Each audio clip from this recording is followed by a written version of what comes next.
Dice así la palabra de nuestro Dios. El sumo sacerdote dijo entonces: ¿es esto así? Y él dijo: varones, hermanos y padres, oíd. El Dios de la gloria apareció a nuestro padre Abraham, estando en Mesopotamia, antes que morase en Harán, y le dijo: sal de tu tierra y de tu parentela, y ven a la tierra que yo te mostraré. Entonces salió de la tierra de los caldeos, y habitó en Harán, y de allí, muerto su padre, Dios le trasladó a esa tierra en la cual vosotros habitáis ahora. Y no le dio herencia en ella, ni aun para asentar un pie, pero le prometió que se la daría en posesión, y a su descendencia después de él, cuando él aún no tenía hijo. Y le dijo Dios así: que su descendencia sería extranjera en tierra ajena, y que los reducirían a servidumbre y los maltratarían por 400 años. Mas yo juzgaré, dijo Dios, a la nación de la cual serán siervos, y después de esto saldrán y me servirán en este lugar. Y le dio el pacto de la circuncisión, y así Abraham engendró a Isaac, y le circuncidó al 8º día, e Isaac a Jacob, y Jacob a los 12 patriarcas. Los patriarcas, movidos por envidia, vendieron a José para Egipto, pero Dios estaba con él y le libró de todas sus tribulaciones, y le dio gracia y sabiduría delante de Faraón, rey de Egipto, el cual lo puso por gobernador sobre Egipto y sobre toda su casa. Vino entonces hambre en toda la tierra de Egipto y de Canaán, y grande tribulación, y nuestros padres no hallaban alimentos. Cuando oyó Jacob que había trigo en Egipto, envió a nuestros padres la primera vez, y en la segunda José se dio a conocer a sus hermanos, y fue manifestado a Faraón el linaje de José. Y enviando José, hizo venir a su padre Jacob y a toda su parentela, en número de 75 personas. Así descendió Jacob a Egipto, donde murió él y también nuestros padres, los cuales fueron trasladados a Siquem y puestos en el sepulcro que a precio de dinero compró Abraham de los hijos de Hamor en Siquem. Pero cuando se acercaba el tiempo de la promesa que Dios había jurado a Abraham, el pueblo creció y se multiplicó en Egipto, hasta que se levantó en Egipto otro rey que no conocía a José. El rey, usando de astucia con nuestro pueblo, maltrató a nuestros padres a fin de que expusiesen a muerte a sus niños para que no se propagasen. En aquel mismo tiempo nació Moisés y fue agradable a Dios, y fue criado 3 meses en casa de su padre. Pero siendo expuesto a la muerte, la hija de Faraón le recogió y le crió como a un hijo suyo. Y fue enseñado Moisés en toda la sabiduría de los egipcios, y era poderoso en sus palabras y obras. Cuando hubo cumplido la edad de 40 años, le vino al corazón el visitar a sus hermanos, los hijos de Israel. Y al ver a uno que era maltratado, lo defendió, e hiriendo al egipcio, vengó al oprimido. Pero él pensaba que sus hermanos comprendían que Dios les daría libertad por mano suya, mas ellos no lo habían entendido así. Y al día siguiente se presentó a unos de ellos que reñían, los ponía en paz diciendo: varones, hermanos sois, ¿por qué os maltratáis el uno al otro? Entonces el que maltrataba a su prójimo le rechazó, diciendo: ¿quién te ha puesto por gobernante y juez sobre nosotros? ¿Quieres tú matarme como mataste ayer al egipcio? Al oír esta palabra, Moisés huyó y vivió como extranjero en tierra de Madián, donde engendró 2 hijos. Pasados 40 años, un ángel se le apareció en el desierto del monte Sinaí, en la llama de fuego de una zarza. Entonces Moisés, mirando, se maravilló de la visión, y acercándose para observar, vino a él la voz del Señor: yo soy el Dios de tus padres, el Dios de Abraham, el Dios de Isaac, el Dios de Jacob. Y Moisés, temblando, no se atrevía a mirar, y le dijo el Señor: quita el calzado de tus pies, porque el lugar en que estás es tierra santa. Ciertamente he visto la aflicción de mi pueblo que está en Egipto, y he oído su gemido, y he descendido para librarlos. Ahora pues ven y te enviaré a Egipto. A este Moisés, a quien habían rechazado, diciendo: ¿quién te ha puesto por gobernante y juez? A este le envió Dios como gobernante y libertador por mano del ángel que se le apareció en la zarza. Este los sacó habiendo hecho prodigios y señales en tierra de Egipto y en el Mar Rojo y en el desierto por 40 años. Este Moisés es el que dijo a los hijos de Israel: profeta os levantará el Señor vuestro Dios de entre vuestros hermanos, como a mí, a él oiréis. Este es aquel Moisés que estuvo en la congregación en el desierto con el ángel que le hablaba en el Sinaí, en el monte Sinaí, y con nuestros padres, y que recibió palabras de vida que darnos, al cual nuestros padres no quisieron obedecer, sino que le desecharon, y en sus corazones se volvieron a Egipto. Cuando dijeron a Aarón: haznos dioses que vayan delante de nosotros, porque a este Moisés que nos sacó de la tierra de Egipto, no sabemos qué le haya acontecido. Entonces hicieron un becerro y ofrecieron sacrificio al ídolo, y en las obras de sus manos se regocijaron. Y Dios se apartó y los entregó a que rindiesen culto al ejército del cielo, como está escrito en el libro de los profetas. ¿Acaso me ofrecisteis víctimas y sacrificios en el desierto por 40 años, casa de Israel? Antes bien llevasteis al tabernáculo de Moloc y la estrella de vuestro dios Refán, figuras que os hicisteis para adorarlas. Os transportaré, pues más allá de Babilonia tuvieron nuestros padres el tabernáculo del testimonio en el desierto, como había ordenado Dios cuando dijo a Moisés que lo hiciese conforme al modelo que había visto, el cual, recibido a su vez por nuestros padres, lo introdujeron con Josué al tomar posesión de la tierra de los gentiles, a los cuales Dios arrojó de la presencia de nuestros padres hasta los días de David. Este halló gracia delante de Dios y pidió proveer tabernáculo para el Dios de Jacob, mas Salomón le edificó casa.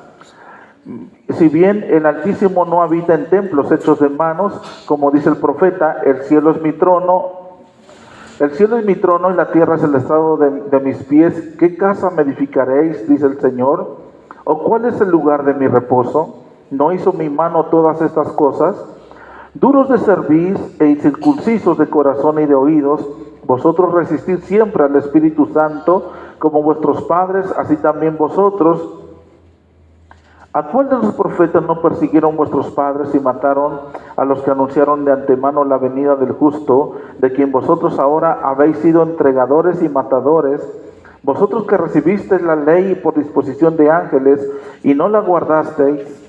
Oyendo estas cosas se enfurecían en sus corazones y crujían los dientes contra él. Pero Esteban, lleno del Espíritu Santo, puestos los ojos en el cielo, vio la gloria de Dios y a Jesús que estaba a la diestra de Dios, y dijo: he aquí veo los cielos abiertos y al Hijo del Hombre que está a la diestra de Dios.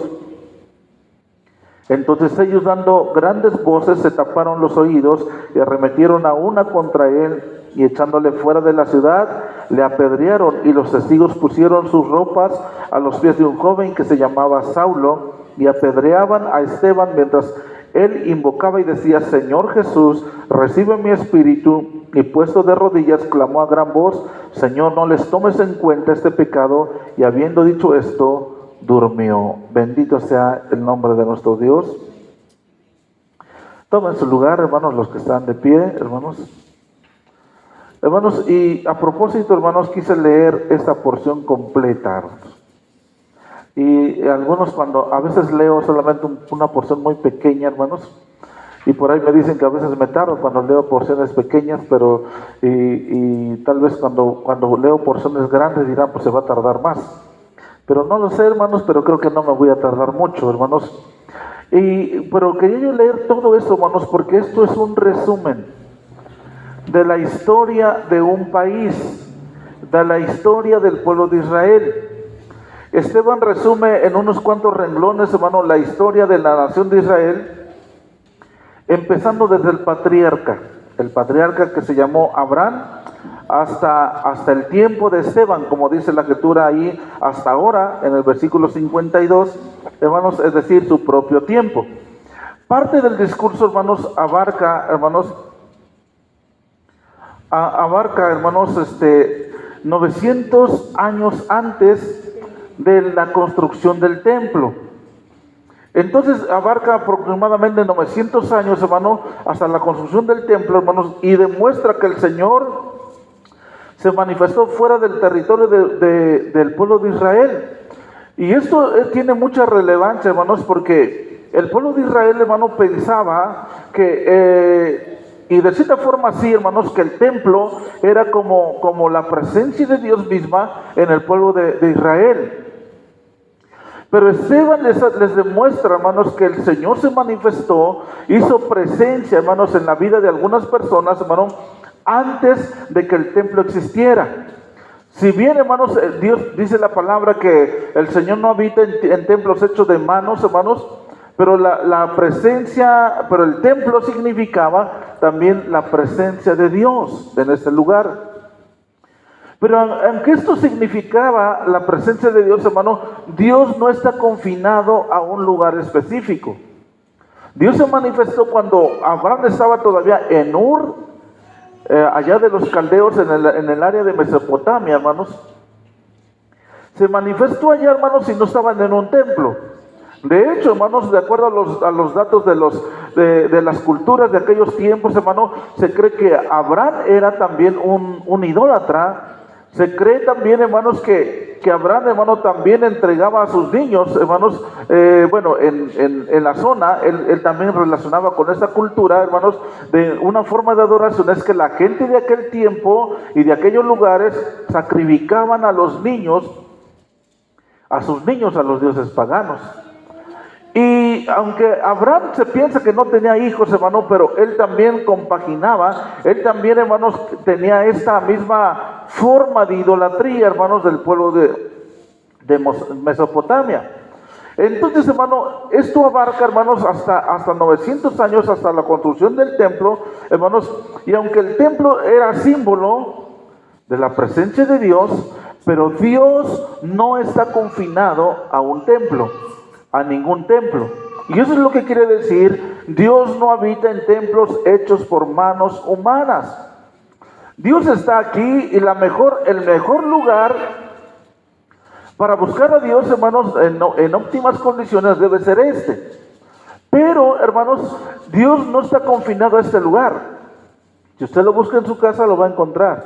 Si lo busca donde usted lo quiera buscar, lo va a encontrar.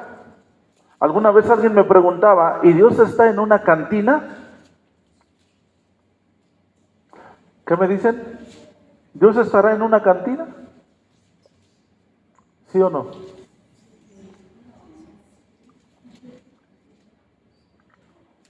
¿Dios está en todo lugar? ¿Está en una cantina? Dios está en todo lugar, pero no en todo lugar se manifiesta. Amén. No en todo lugar se manifieste. ¿Cómo se va a manifestar en una cantina o en otros lugares de perdición si no lo están buscando? Ahora, ¿Dios puede obrar de una forma extraordinaria? Claro que sí, Él puede obrar en cualquier lugar. Pero si en lugar de venir yo para acá, por ejemplo, si digo, en lugar de ir a la iglesia yo voy a ir a buscar a Dios a un baile, ¿pues sería lo correcto? Porque hay un lugar especial para eso. Y Dios no se va a manifestar allá porque va a decir, ¿y qué andas haciendo aquí? Si tengo un lugar para eso. Entonces, hermano, Dios está en todo lugar, pero no se manifiesta en todo lugar, porque hay lugares específicos, hermano.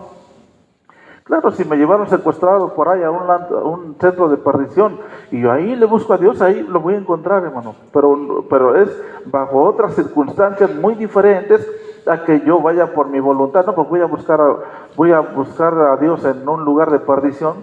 Pues no. Entonces, hermano, también les demuestra, hermanos, que el rechazo a Esteban, hermano, lo habían acusado de blasfemia.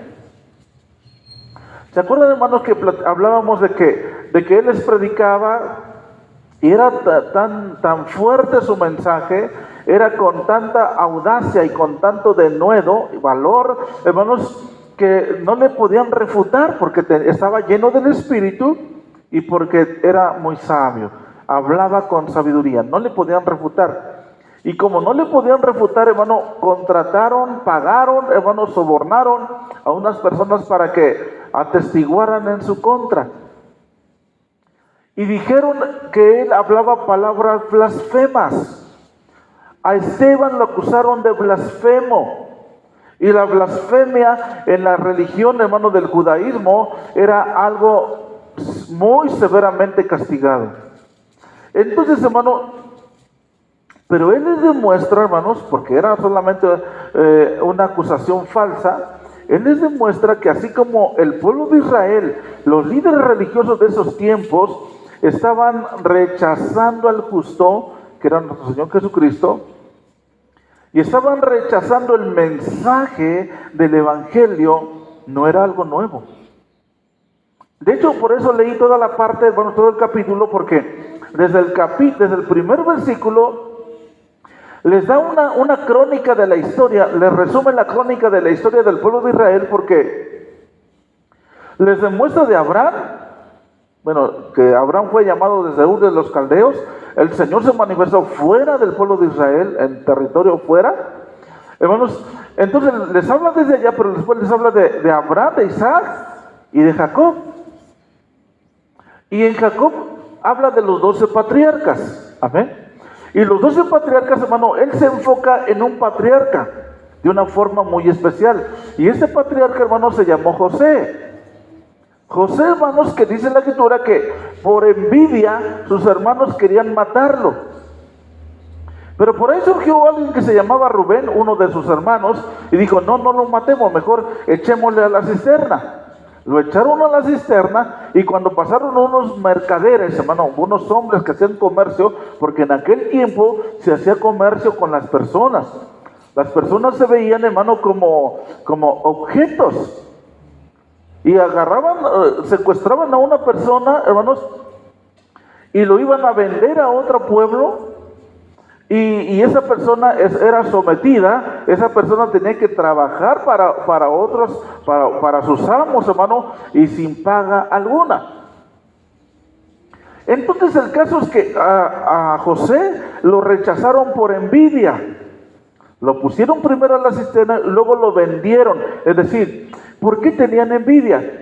Porque José había tenido sueños, hermano, que no tendrían que ser los grandes filósofos, los grandes espirituales, hermano, para interpretarlos.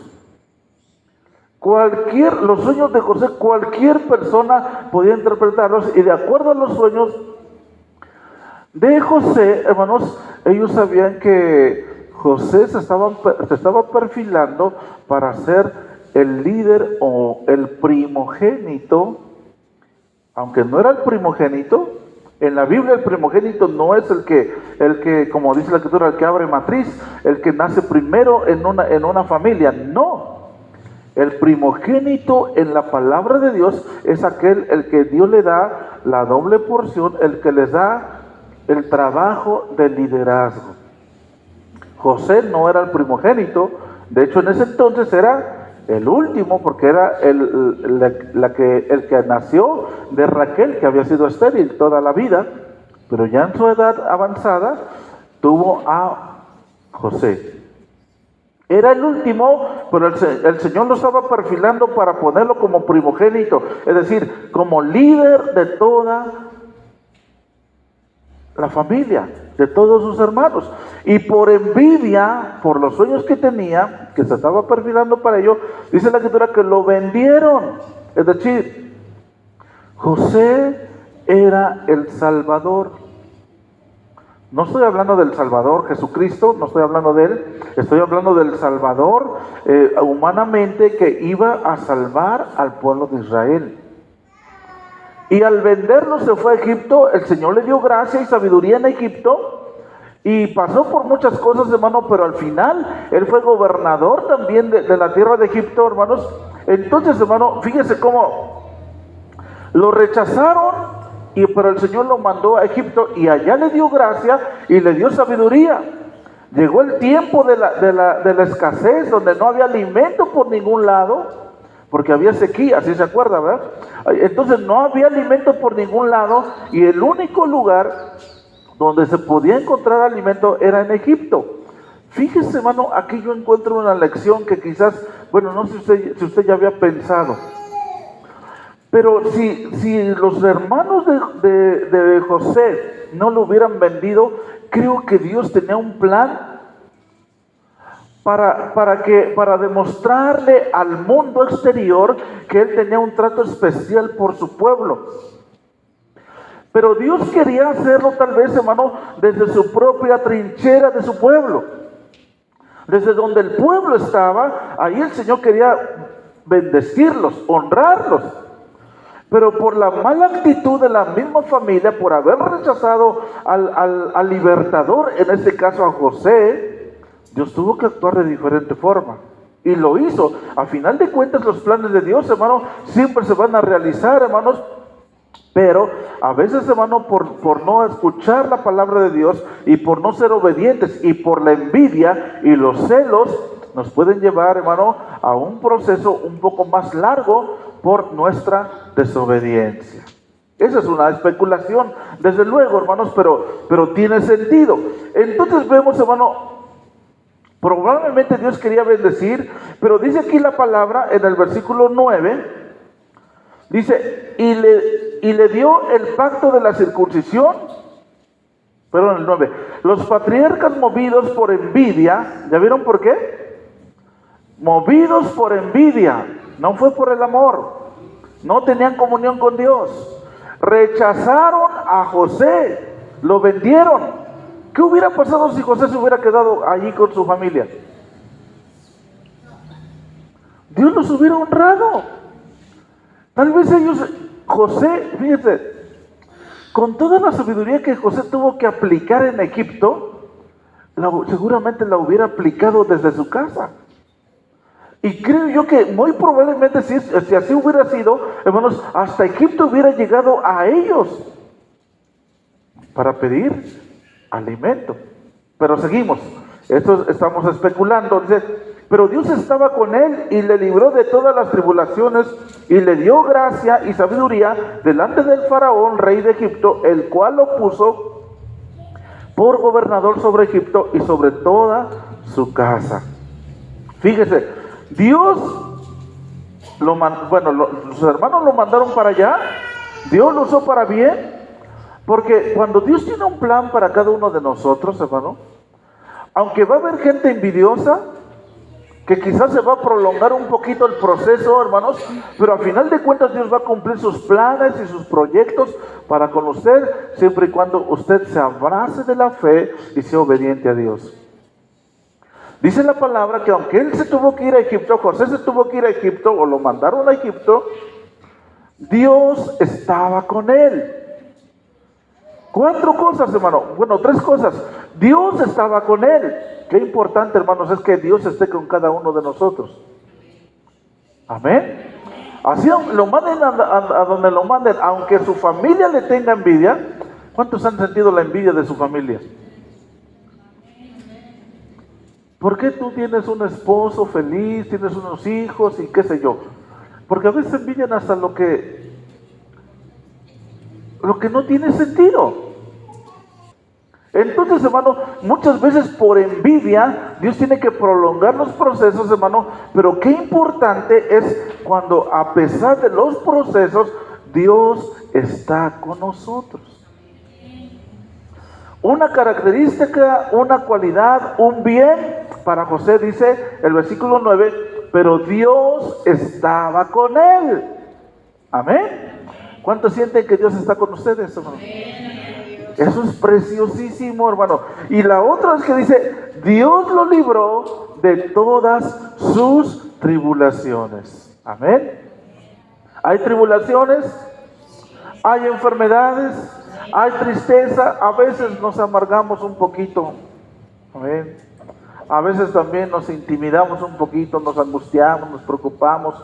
Pero dice la palabra que a José Dios lo libró de todas sus tribulaciones. Y las tribulaciones, imagínense, primero lo querían matar. Eso es algo bonito, hermanos. Imagínense que sus mismos hermanos lo quieran matar. Digo, ¿qué corazón tienen, no? Y por ahí sale uno que se le conmovió el corazón. No, no, no, no, no, no lo maten. Mejor échenlo a la cisterna. No es algo bueno, pero ya es algo. Bueno, toda la historia usted se la sabe, si no, lean ahí en Génesis. Hermano, el caso que dice que Dios lo libró de todas sus tribulaciones. Y nosotros también tenemos tribulaciones, ¿verdad? Pero si Dios está con nosotros, Dios nos va a librar de nuestras tribulaciones. ¿Cuántos dicen amén? Y no solo eso, en el lugar donde Dios lo ponga, bueno, en el lugar donde las circunstancias lo lleven, Dios le va a dar gracia y sabiduría. Por las envidias pueden cambiar muchas cosas. Por las envidias a lo mejor lo van a correr del trabajo, tiene que cambiar de casa, de residencia. Por las envidias pueden llevarnos a otros lugares que no habíamos imaginado. Sin embargo, hermanos, donde quiera que estemos, hermano, Dios nos va a dar gracia y sabiduría. Son dos cualidades que tenemos que buscar: gracia y sabiduría. A mi familia yo le digo, Señor, dale gracia. Bueno, a Debo en su trabajo, Señor, dale gracia y dale sabiduría. Porque teniendo eso, hermanos, no, pues Dios va a bendecir a donde quiera que estemos. Puede ser el peor lugar. Y usted ya sabe que José llegó hasta la cárcel, ¿verdad? Pero aún en la cárcel Dios le dio gracia y sabiduría. Y aún en la cárcel él era el jefe de los reclusos ahí, ¿no? Porque a donde quiera que usted esté, si usted teme a Dios, si usted es obediente a Dios, Dios le va a dar gracia y sabiduría. Ahora, aquí el punto es que los hermanos de José, que eran los padres del pueblo de Israel, rechazaron a José. Pero les pone otro ejemplo: Moisés. Y no lo vamos a leer, ya lo leímos, por eso leímos todo. Pero a Moisés, hermano, dice la escritura que él nació en Egipto, en un tiempo muy, muy difícil, hermano, donde el faraón mandó matar a todos los niños, hermano. Les digo a las parteras, si es niño, hombre, mátenlo. Y si es mujer, déjenla vivir. Y en ese tiempo es cuando nace Moisés. Y pues Amran y ¿cómo se llama? Jocabed. Amran y Jocabed, hermano, lo estuvieron guardando, cuidando 3 meses. Pero pues el niño pues, tenía que crecer y pues, ¿qué hacen? Pues no les quedó de otra más que ponerlo en una cuna, bueno, algo así, hermanos, y al Nilo. Y Amran y Jocabed, Señor, lo dejo en tus manos. Qué difícil habría sido, ¿verdad? Dejar al niño a la deriva, solamente a la gracia y a la voluntad de Dios. 40 años pasaron, porque él se crió en el palacio. De ahí lo rescató la princesa, hermanos, y de ahí lo rescató. El caso es, hermanos, que a los 40 años él decidió ir a dar una vuelta con sus hermanos de sangre. Y cuando fue a dar la vuelta se dio cuenta que 2 hebreos se estaban peleando. No, un capataz egipcio le estaba golpeando, latigando a un hebreo. Entonces que agarra al egipcio, porque pues él era hebreo, a que agarra al egipcio que lo mata. Y al otro día ve a 2 hebreos peleando. Y él quiso entrar poniendo paz y dice, ¿por qué pelean si son hermanos? Y uno de ellos, rechazándolo, le dice, ¿quién te ha puesto por capataz o gobernante sobre nosotros? ¿Quieres hacer lo mismo que hiciste con el egipcio ayer? Es decir, a Moisés lo rechazaron. Esa fue la primera vez que rechazaron a Moisés. Y Moisés era el libertador. Era el que los iba posteriormente a libertar de la esclavitud de Egipto.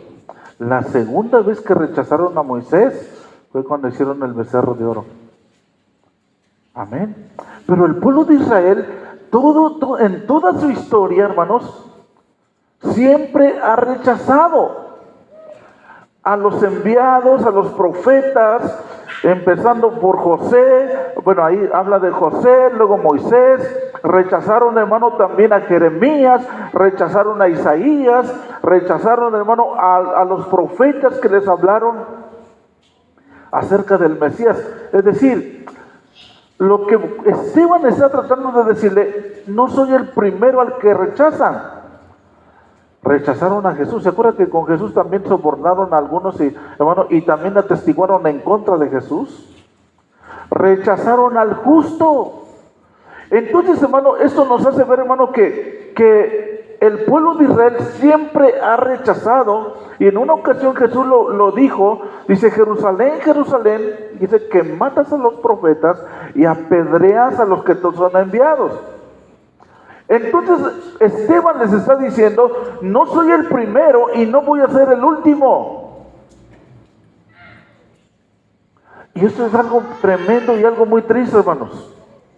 Porque hoy en día, hermanos, algunos, hermanos, quizás los que estamos aquí dirán: es que yo no rechazo al justo, yo no rechazo al Mesías, hermano. Pero algunas veces, hermano, bueno, una vez el Señor dice que le dijo a un hombre: ve a trabajar a mi viña. Y le dijo: sí voy. Pero no fue. Y el otro le dijo lo mismo: ve a trabajar a mi viña. Y le dijo: no voy. Pero al final de cuentas, ¿qué pasó? Y sí fue. Entonces el que dijo que iba, no fue. Y el que dijo que no iba, sí fue. Al final de cuentas, ¿quién agradó a Dios? ¿El que dijo que sí o el que dijo que no iba? El que dijo que no iba. Y esto lo traigo en este momento, hermanos, porque los que estamos aquí, hermanos, en teoría, somos los que dijimos: sí voy. Sí voy. Pero corremos el riesgo, hermanos, de que a la hora no hagamos. Digamos que hacemos, pero no hacemos.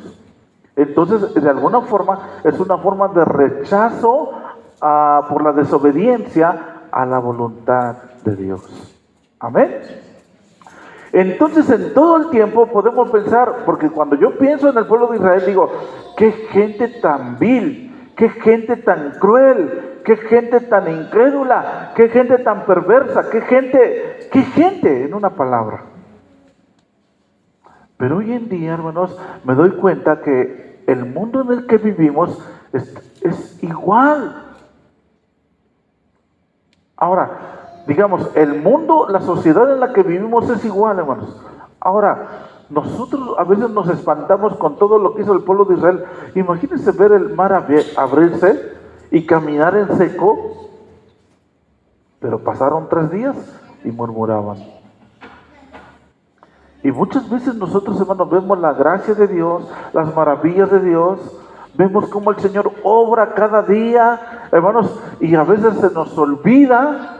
Pero ¿cómo? Si acabamos de ver la gracia de Dios, acabamos de ver el poder de Dios. Qué fácil somos para olvidar las cosas. Entonces, hermano, ¿se da cuenta cómo no estamos lejos de aquella realidad? Rechazaron al justo. Es más, algunos en ese tiempo diríamos, hermano, si yo hubiera estado en el tiempo de Jesús, yo no hubiera gritado: crucifícale.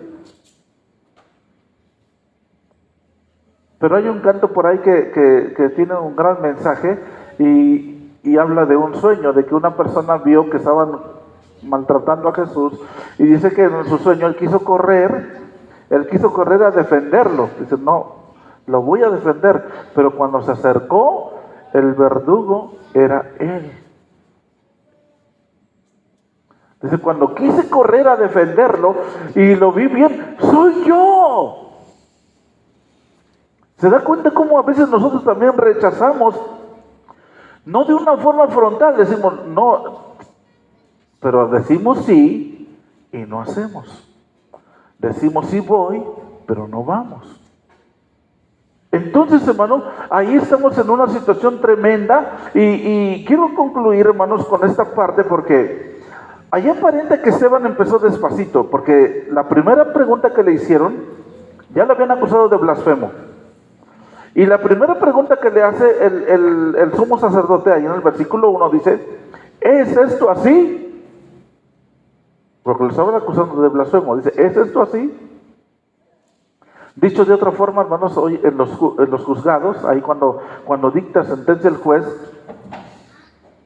normalmente pregunta, ¿cómo te declaras? ¿Inocente o culpable? Y el acusado puede decir inocente o puede decir culpable. Claro, si se declara culpable hay una sentencia diferente, pero si se declara inocente, hermanos, y resulta culpable, la sentencia suele ser más severa. Entonces, el sumo sacerdote le dijo a Esteban, ¿esto es así? ¿Te declaras inocente de esta acusación o te declaras culpable? Y Esteban lo que quiso es dar toda una crónica del pueblo de Israel, hermanos, pero empieza con algo ligerito, como aparentemente tratando de dar la crónica de la historia de del pueblo hebreo, del pueblo de Israel, y empieza con algo ligero. Dios llamó a Abraham y luego le nació Isaac, le nació Jacob, y Jacob los 12 patriarcas, y de ellos entre ellos también nació José, a quien los patriarcas rechazaron, y luego vino Moisés, a quien también rechazaron, y luego posteriormente todos los profetas, hermanos. Pero en el punto que vamos a leer ahorita, hermanos, el tono sube de nivel. Sube de nivel en el versículo 51 y dice la escritura,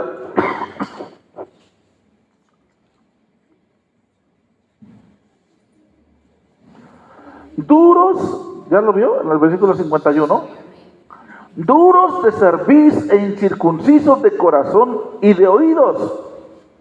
Ya les demostró con toda la historia del pueblo de Israel que siempre han rechazado a los enviados de Dios y a los profetas, a los libertadores. Pero aquí subiendo de nivel, hermano, dice la escritura, duros de cerviz e incircuncisos de corazón y de oídos, vosotros resistís siempre al Espíritu Santo. Vuestros padres así, dice, como vuestros padres, así también vosotros. Amén. Les está haciendo una acusación muy severa, hermanos. Como fueron sus padres, como rechazaron sus padres al justo, así lo están haciendo ustedes. Dice, ¿a cuál de los profetas no persiguieron vuestros padres? Y mataron a los que anunciaron de antemano la venida del justo, de quien vosotros ahora habéis sido entregadores y matadores. ¿Se da cuenta cómo los está acusando de una forma muy drástica, muy frontal? Y mataron al justo, hermanos, y ellos eran los responsables precisamente de que el justo haya muerto. Aunque todo obedece a un plan de parte de Dios, hermanos. Pero fíjense cómo dice aquí en la escritura. Dice, ustedes, en la versión Palabra de Dios para Todos, ustedes son muy tercos, son como paganos en su forma de pensar y de entender, siempre se rebelan contra el Espíritu Santo, al igual que sus antepasados. ¿A cuál, díganme, a cuál de los profetas no persiguieron ellos? Mataron incluso a los que anunciaron que el justo había de venir.